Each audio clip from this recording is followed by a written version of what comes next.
के मुताबिक कायम करने के लिए उसकी जिस्मानी यादों और जिंदा रहने के तरीके में वक्त के साथ साथ होने वाली तब्दीली को तवाफुक करते हैं।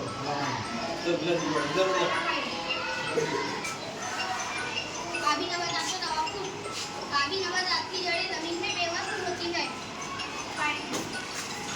इनका तना पानी में डूबा होता है, उनका खोखला और लचीला होता है। इनके पत्ते और कुछ पानी के ऊपर तैरते हैं, इनके पत्ते चौड़े होते हैं और कुछ पत्ते सीधीदार होते हैं। इनके पत्ते और तने पर गोली तय पाए जाते हैं।